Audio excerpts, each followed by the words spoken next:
하나님의 말씀은 이사야 5장 1절에서 7절이 말씀입니다. 내가 나의 사랑하는 자를 위하여 노래하되 나의 사랑하는 자의 포도원을 노래하리라. 나의 사랑하는 자에게 포도원이 있으며 심히 기름진 사내로다. 땅을 파서 돌을 제하고 극상품 포도나무를 심었었도다. 그 중에 망대를 세웠고 그 안에 술틀을 팠었도다. 좋은 포도 맺기를 바랐더니 들포도를 맺혔도다. 예루살렘 거민과 유다 사람들아 구하노니 이제 나와 내 포도원 사이에 판단하라. 내가 내 포도원을 위하여 행한 것 외에 무엇을 더할 것이 있었으랴. 내가 좋은 포도 맺기를 기다렸거늘 들포도를 맺힘은 어찌민고. 이제 내가 내 포도원에 어떻게 행할 것을 너에게 이르리라. 내가 그 울타리를 걷어 먹힘을 당케 하며 그 담을 헐어 짓밟히게 할 것이요 내가 그것으로 황폐 하리니 다시는 가지를 자름이나 북을 돋우지 못하여 진료와 형극이 날 것이며 내가 또 구름을 명하여 그 위에 비를 내리지 말라 하리라 하셨으니 다 같이 읽으시겠습니다. 대저 만군의 여호와의 포도원은 이스라엘 족속이요 그의 기뻐하시는 나무는 유다 사람이라.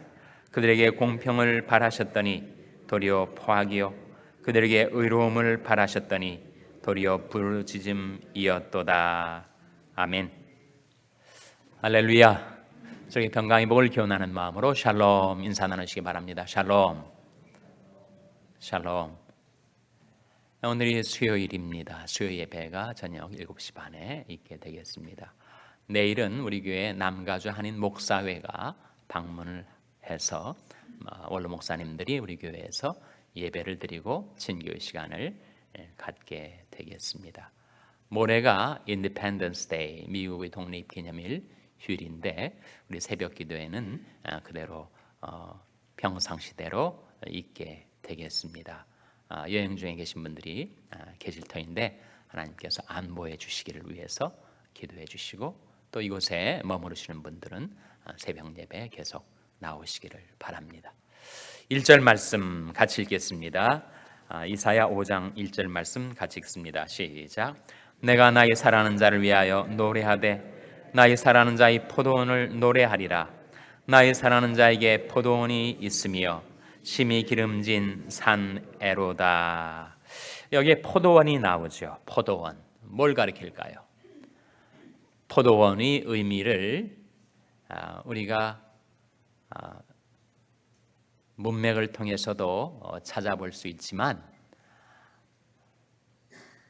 본문 말씀 자체에 명확하게 나타나 있습니다. 우리가 성경을 읽으면서 그 안에 깊은 담겨진 의미를 찾아낸다고 하면서 행간은 읽지만 행을 읽지 않을 수가 있습니다. 마찬가지로 성경 말씀이 의미를 우리가 파악할 때 우리가 해석해 들어가는 것보다 더 중요한 것은 본문이 무엇을 말하느냐, 본문이 명확하게 우리에게 일러주는 바를 우리가 발견해야 됩니다. 그래서 성경 해석에 있어서 관찰이 중요하죠. 포도원이 무엇인가, 포도원이 뭐라고 말씀해 주고 있는 본문이 있습니다. 몇 절이죠? 7절에서 발견하십니까? 자, 7절 한번 같이 읽겠습니다. 시작. 대저 만군의 여호와의 포도원은 이스라엘 족속이요 그의 기뻐하시는 나무는 유다 사람이라. 그들에게 공평을 바라셨더니 도리어 포악이요 그들에게 의로움을 바라셨더니 도리어 부르짖음이었도다. 포도원을 뭐라고 말씀하고 있죠? 이스라엘 족속이다. 이스라엘이란 말이죠. 그러니까 구약 성경에 나타나는 포도는 무엇인가? 이스라엘을 가리킵니다. 이스라엘은 무엇인가? 하나님의 백성들을 가리키죠. 하나님의 백성들이 세상의 다른 이방 민족과 비교할 때 받은 것이 무엇인가? 그 포도원에 하나님의 사랑이 부어진 것이죠. 그것이 우리들이 느끼는 바로는 무엇을 가리키는가? 바로 하나님의 구원과 축복을 말합니다. 그러니까 포도원에는 하나님의 사랑이 부어지고 하나님의 백성들에게는 하나님께서 구원과 축복을 주신다 하는 사실이죠.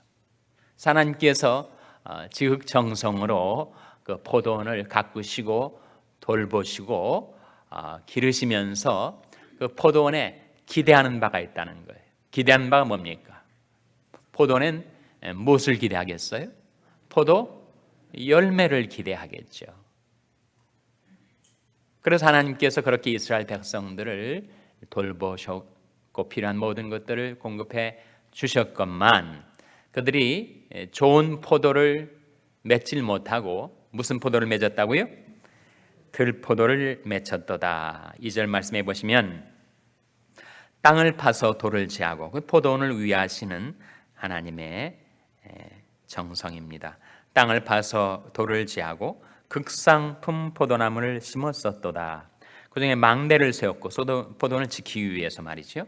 그 안에 술틀을 팠었도다. 좋은 포도주를 수확하기 위해서죠. 그래서 좋은 포도를 맺기를 바랐더니 들포도를 맺혔도다. 좋은 포도는 뭐고 들포도는 뭘까요? 그건 역시 우리가 그 의미를 해석해 들어가는 것보다 더 중요한 것은 본문이 무엇을 말하느냐. 본문이 그 좋은 포도와 들포도가 무엇인지를 명확하게 밝히고 있지 않습니까? 몇 절에 나오죠? 바로 7절에 나옵니다. 7절에 하나님이 포도원에서 발하시는 좋은 열매는 뭐예요? 바로 공평과 의로움이죠. 그런데 들포도는 뭐라는 겁니까? 포악과 부르짖음이라는 거죠. 발견하셨습니까? 본문 자체에 나오잖아요. 그러니까 하나님께서는 하나님의 백성들이 삶 속에 공평과 의로움이 열매를 바라고 계십니다. 근데 하나님이 온갖 축복은 받아놓고서 거두어 드리는 것이 포악과 부르짖음이라면 그 포도원을 하나님이 왜 계속 돌보셔야 될 이유가 있겠는가 하는 거죠.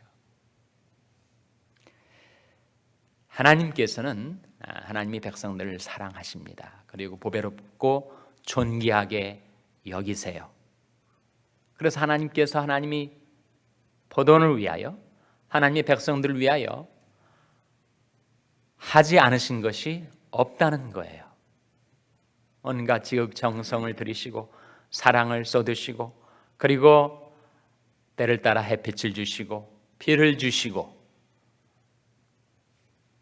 신선한 바람도 주시고 온갖 것을 베풀어 주시는데 엉뚱하게도 들포도를 맺게 되면 어떻게 되겠는가? 4절 말씀이죠. 4절 말씀 같이 읽겠습니다. 시작.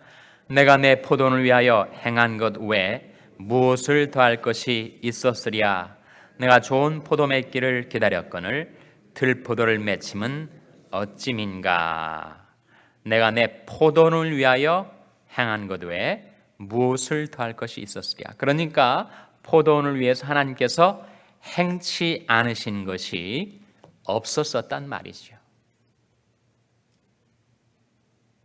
모든 것 베풀어 주셨는데 그것을 받아서 엉뚱한 열매를 맺었다 하는 이 포도원을 향한 하나님의 탄식의 말씀을 예수님께서 신약 성경에 와서 바로 포도원의 비유에서 말씀을 하신 바가 있습니다. 그래서 구약과 신약은 항상 서로 짝을 이루고 서로 화답을 합니다. 마태복음 23장 33절 한번 찾아보시기 바랍니다. 마태복음 23장 33절 말씀. 신약성경 39면인데요. 마태복음 23장 21장이죠. 21장 33절. 신약성경 35면 마태복음 21장 33절 말씀을 우리 찾아서 같이 읽겠습니다. 마태복음 21장 33절 말씀 같이 읽습니다. 시작. 다시 한 비유를 들으라. 한 집 주인이 포도원을 만들고 산울로 두르고 거기 즙자는 구유를 파고 망대를 짓고 농부들에게 새로 주고 타국에 갔더니, 여기에 다시 한 비유를 들으라 말씀하시면서 하신 비유가 무슨 비유예요? 바로 포도원의 비유란 말이죠. 포도원. 그러니까 구약 이사야에 나타난 포도원하고 신약 이 마태복음에 나타난 포도원하고 똑같습니다. 즉 하나님의 사랑과 구원과 축복이 임한 하나님의 백성들 이스라엘을 가리키는데, 문제는 이스라엘이 하나님이 바라고 기대하시는 열매를 맺지 못함으로 그 포도원에 베풀려 하셨던 하나님의 구원과 축복이 이스라엘에서 다른 데로 옮겨지게 되었다 하는 말씀이죠. 이 포도원의 비유의 줄거리입니다.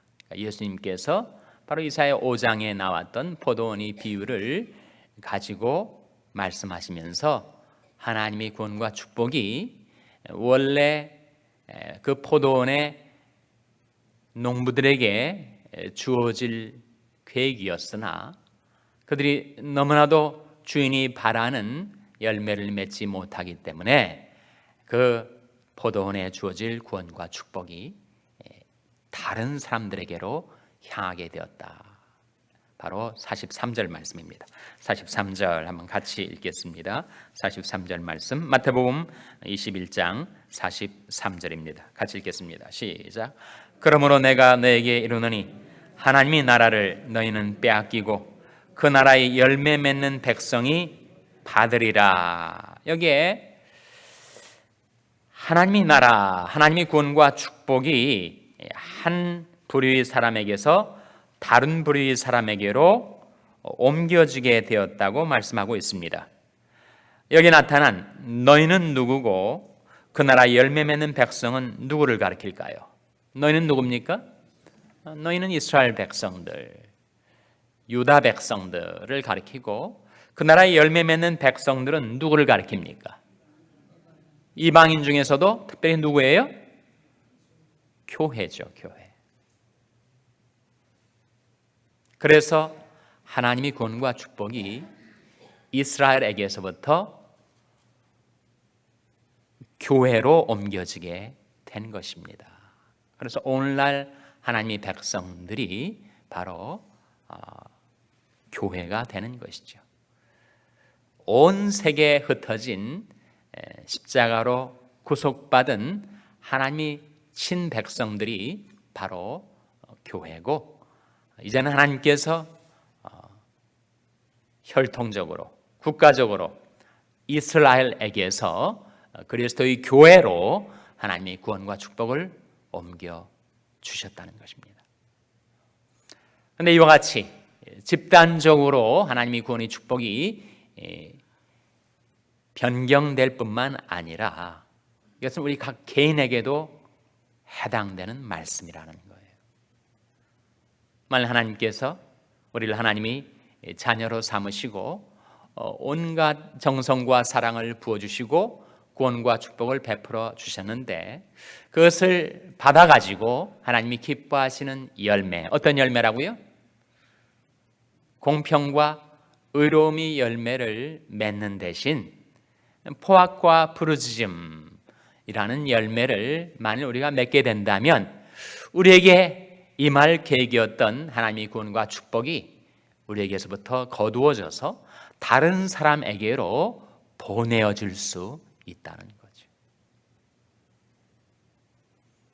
그래서 이스라엘과 교회와의 관계일 뿐만 아니라 그것은 개인과 개인의 관계에도 해당되는 원리라는 것입니다. 하나님께서 우리 한 사람 한 사람을 사랑하시죠. 우리를 보배롭고 존귀한 자로 여기십니다. 밤낮 하나님께서 성령의 햇빛을 비춰주시고 말씀의 물로 기르시고, 그래서 우리에게서부터 포도나무 열매를 맺기를 원하시는데, 우리가 자꾸 가지된 예수님에게서부터 떨어져 나가가지고 나를 떠나선 너희가 아무 열매도 맺을 수 없으리라 말씀하신 대로 아무 열매도 맺지 못하고 오히려 들포도를 맺고 엉뚱한 결과를 우리가 가져오게 된다면, 왜 하나님께서 우리에게 지속적으로 계속적으로 그 구원과 축복을 베풀어 주실 이유가 있겠는가 하는 것입니다. 그래서 이사야 말씀이나 마태복음의 예수 그리스도의 말씀이나 동일하게 우리에게 주는 메시지, 그 메시지는 뭐예요? 하나님께 은혜와 사랑 받았으면 그 사랑받은 합당한 하나님이 백성답게 살아서 하나님이 우리에게 바라시는 열매를 맺으며 살아가라. 공평과 의로움의 열매, 의의 열매, 사랑의 열매, 구령의 열매를 맺으며 살아갈 때 하나님께서는 지속적으로 우리에게 하나님의 구원과 축복이 임하게 하셔서 우리를 통하여 풍성한 열매를 맺게 해주실 줄로 믿습니다. 기도하시겠습니다. 말씀 기억하며 하나님, 제대 하나님의 돌봄, 하나님의 사랑 힘입어서 하나님이 저에게 바라시는 열매를 맺히게 해주시옵소서. 기도하시기 바랍니다. 우리 자녀들을 위해서 기도할 때 하나님, 저희 자녀들이 하나님의 돌보심과 사랑을 깨닫고 감사하는 자녀들, 하나님의 축복을 힘입어서 열매 맺는 인생들이 되게 해달라고 기도하시기 바랍니다. 병상에 내약한 지체들을 위해서 기도해 주시기 바랍니다. 하나님.